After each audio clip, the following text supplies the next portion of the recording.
Oh look, there's the Olympic torch. I've always wanted to take a tour of Atlanta in a horse and carriage. Yeah. We're also going through a tunnel with no hands. So how in the world did we get in this situation? Let's back up a bit.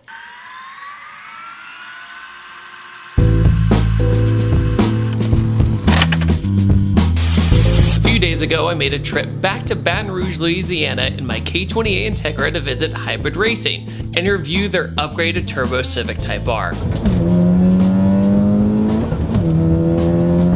Once we got to Baton Rouge, we buttoned up a few things on the Integra, including the AC just had a tiny leak in it. So on the way there, we were burning up. Like, it's not even cold. That's totally normal when you do an engine swap. You find little things and you button it up. But once the leak was fixed, we headed over to the local Honda dealership to get it recharged. The car didn't make it there due to the car not wanting to move, but the engine was fine. The transmission was fine. The clutch was fine. But wait, the axle came off. How does that even happen? Well, come to find out, when the Acura RSX was in production, which are the axles you use when you do a K-swap traditionally, when the RSX was in production, a handful of the axles were a hair too short. I'm talking millimeters too short. So over time, while driving the Integra and taking turns, it was slowly but surely popping off millimeter by millimeter. So in other words, it was simply luck of the draw. My axles were just a hair too short. But we hammered this thing back on with a really good seal, and then we were good to go. Car was driving completely normal again. So then it was take 2 of driving to the Honda dealership to get the AC fixed. It gets a nice recharge, and once again, we are good to go. Our worries are now all gone for the drive home. At least it was for about 4 hours. But then the car decided to go in and out of VTEC.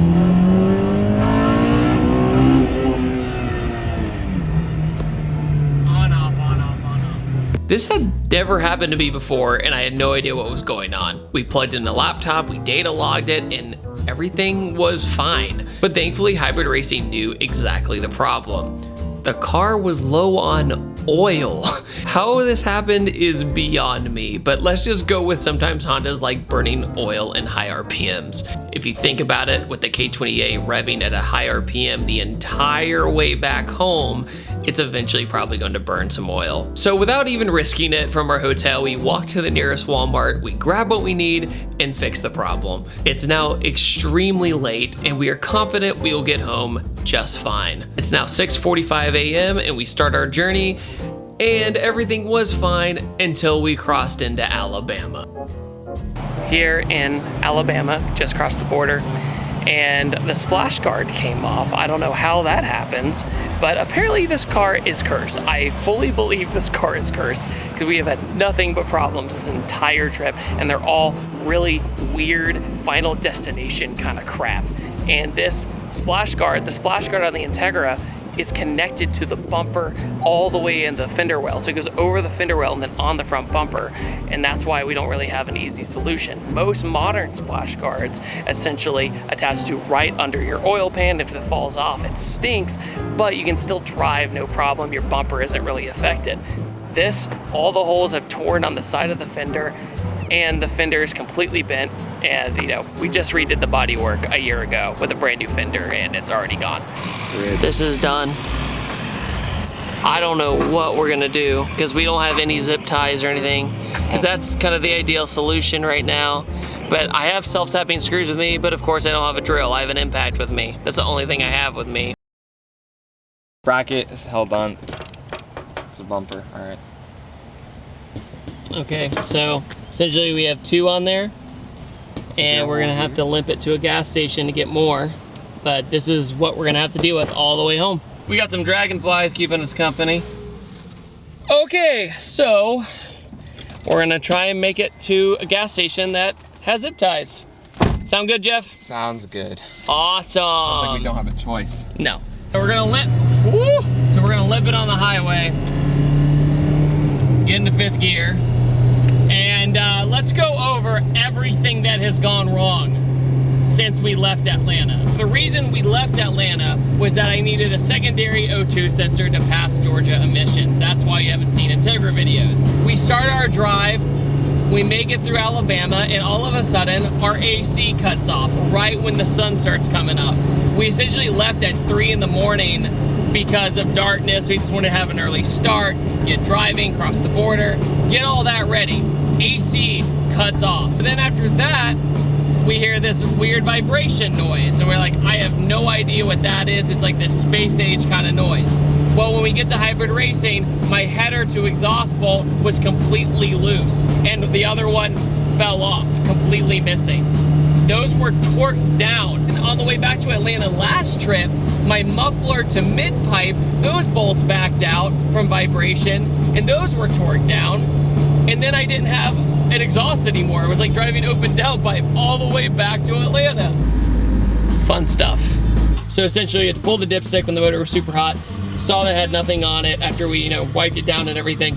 Then poured a quart in, still wasn't enough, then poured another half a quart in, and then we evened everything out. But thankfully, that's that. Don't you guys love it when two gas stations you drove to with your very ghetto put together car right now, both don't have gas? So naturally, that wasn't the best moment. But our spirits weren't completely broken yet. That is until we hit Atlanta and a strike of bad luck hit once again. This is where things got frustrating. Guys, I'm not even gonna pretend to be optimistic anymore. I'm generally upset right now, and I'm not gonna lie. The axle came off again in the absolutely worst spot. I mean, the absolutely worst spot. That's downtown Atlanta. There's Atlanta traffic. The axle had come off on one of the busiest highways in the country. But here's some context. The hurricane is coming, so the people from Florida are evacuating to North Georgia. There was also a massive UGA versus Alabama game at the new Mercedes Stadium, and there's also a convention going on called Dragon Con, which is extremely popular. And last but not least, the time was 4:50 p.m. Rush hour in Atlanta had already started, and we had timed our trip to basically get home before rush hour, but due to the splash guard coming off, that cost us about an hour and a half. So after being frustrated, I called a few friends with truck and trailers. Apparently, all of my friends who had truck and trailers were saving other people during this time because of the extreme heat in Georgia. A lot of other project cars were having trouble that day. And I know what you're gonna say, why don't you just, get under the car? Well, the problem is one, the axle's too short anyway. 2, we didn't have a jack. 3, it was way too dangerous to get out of the car. But by the way, I wanted to thank every single person who offered to give me a ride on social media, but I just didn't want my car sitting on I-85 in downtown Atlanta. So I just needed to find a tow home. Getting home ourselves was not the problem, so thank you guys once again. Okay, but going back to the story, no biggie. Let's just call AAA. Okay, it's been 2 hours. So we've been sitting here for 2 hours in Atlanta traffic, sitting on the side of the road, and we called AAA. Nobody else was able to help us, unfortunately, with a truck and trailer or anything, because it's too dangerous to get under the car and we don't have a jack. Fun fact, Jeff, how many ambulances and fire trucks have we seen today in 2 hours? About 11. Which means no one on I-85 in Atlanta can drive whatsoever, which explains even more of the traffic jam. But my theory is that when we were sitting in traffic and we were bucking like this, the C-clip came off, and that was it. It was just like, nah, I'm done, I'm good. We drove in 9 hours, I'm over it. I will have to say though, Atlanta's services are actually pretty amazing, because obviously it happens all the time, but we had the 511 Hero system show up on us, which is like the State Farm sponsored truck that pulls up behind you and redirects traffic. That came by and checked up on us. The state trooper checked up on us. And then a nice, just civil lady in a Mercury pulled up right next to us, asked if we were okay. So Southern hospitality at its finest, but still annoying. We're still waiting. It's been another hour. So I just packed up my other camera because we got a call from the AAA driver. So I'm just like getting everything kind of sorted out before it goes onto the trailer and all that good stuff. It is 7:30 now. We broke at 5, I think. I think we broke at 4:50. 8:30, you can't really tell. But AAA guy is super nice, but unfortunately he passed us because of the hectic traffic and didn't see us. And our hazards decided not to work anymore. I don't know what's going on, guys. So you'll never believe what just happened. Guy passes us, right? Says he's gonna turn around. We've been here this long. He says, I'm not gonna be able to get you, I'm gonna find somebody else. AAA, what's going on? Like, Are you serious? Oh, but I am. Insert curse words here for not being demonetized. Okay, it's almost 10 o'clock now. Called an independent. AAA said they were gonna take another 90 minutes to get us. I said no. Unfortunately, when the car broke down, I was in the HOV lane, so I figured this would be the safest thing to do and ignore Atlanta traffic, or clear for Atlanta traffic. It was gonna be way too unsafe to go all the way across. So what do? We saw the sun go down with the skyline of Atlanta just staring us right in the face. And then finally, the independent contractor showed up. And then something pretty nuts happened. Wow, this is a story to tell. Tesla Autopilot. $4,000 option. $80 option. This man's a hero. Dude, this is so scary. Horse and Carriage is having a comeback, my dude. Woo! Give him a defense, though. He's doing this for us because we're on an unsafe part of the highway. He's gonna move us to the right side of the highway to make sure we can get out of the car and ride with him to get home. This man's the real MVP. He is 20 minutes early. 20 minutes early. And he's doing this for us. 20 minutes early, and he missed us the first time just by sheer accident because he thought we were on the right. That's fair. But he turned around, instantly showed up, and just got to work. He did not even blink an eye. This is absolutely bananas. We're also going through a tunnel with no hands. This is the fastest my Integra's gone all day. Oh my God. Sick. The accuracy. The accuracy. My man, he's the man. We've had a bad day, except you know what? I'm not gonna lie. Would I go through all this again to have this experience? Honestly, yes. Probably. Just another day at the office with ThatDudeinBlue and his bad luck. So in total, we called this towing company and they said 40 minutes versus 2 hours. They came 20 minutes earlier, and our tow is actually half of what we were gonna pay. Right. The first time. Listen, I know I can be awkward sometimes.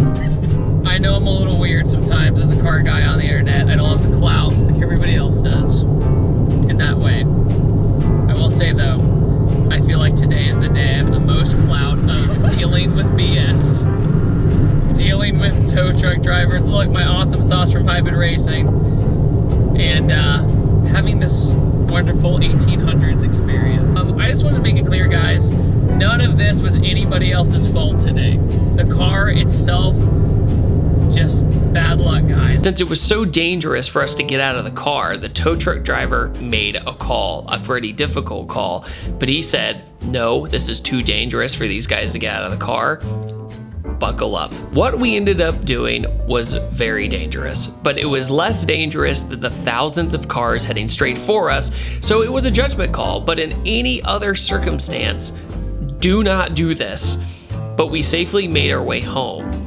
On that note, guys, I upload every Tuesday, Thursday, and Saturday when I make it home. Make sure to hit that notification bell if you're interested in my detail brand Patterson Car Care to help fix my cars. Make sure to check out in the description below. It is the absolute cheapest way to have premium detail products, and it helps me out. I love you guys. Thank you so much for supporting me all over the Twitter twats today.